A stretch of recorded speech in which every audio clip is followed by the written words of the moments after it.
Hey there folks, my name is Steele Lewis, a guide for Steelhead on multiple places. Today we're up here in Alaska and I'm going to be giving you guys a couple of tips and tricks for swinging.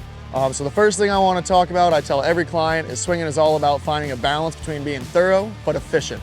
You got to be thorough and fish all the water, but if you take too long to do so, you're either going to spook fish or you're going to end up spending all day fishing in one run. Obviously we don't want that happening.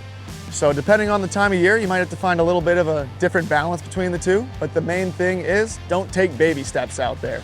Good way I like to think of steelhead is when we are getting them aggravated by swinging, they're getting a predatory instinct trigger. They want to swat at something, kind of like a bee flying in front of your face. And if it surprises you, you're going to swat it. But if you watch a bee come in from the other side of your living room and inch its way towards you at a half a mile an hour, you're just going to get out of the way. I see way too many people out there taking 6-inch steps, 2-inch steps.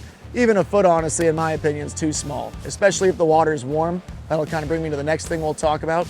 Different seasons, different types of swing. Water temperature and season is gonna make a big difference in how thorough versus how efficient we're gonna fish these pools. So we're right in the transition time right now. A week ago, our water was about 10 degrees warmer and I'm taking 3 to 4 foot steps for every cast. The fish are a lot more aggressive. They'll come up to chase your fly. You don't need to force feed them. So you can focus more on being efficient than thorough when the water is warm in that early season, or if you have summer steelhead coming in, depending on where you're fishing. Think fish fast through the pools. Winter, everything cools off. We gotta really put big mends in our line, get that fly down to the fish and force feed them a little more. So that's the time of year you can get away with those dreaded baby steps I tell everybody not to take. But yeah, a 1 foot, 2 foot step is gonna be fine in that scenario. So we're gonna talk a little bit of conservation at the end.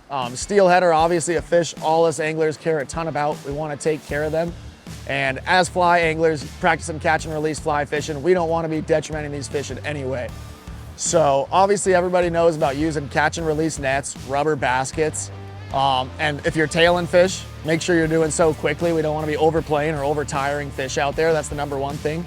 But another thing I don't see a lot of people practicing is landing fish in deeper water. These rocks right around us right here are very bad for their heads. And if you're pulling fish into less than knee-deep water, there's a good chance they're bashing their head on rocks while you're landing them.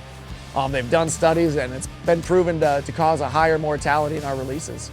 So make sure when you are landing fish, whether you're tailing or netting, you're staying knee-deep or waist-deep. That's the most important thing. Get them in quick, let them go quick so they can come back and spawn again.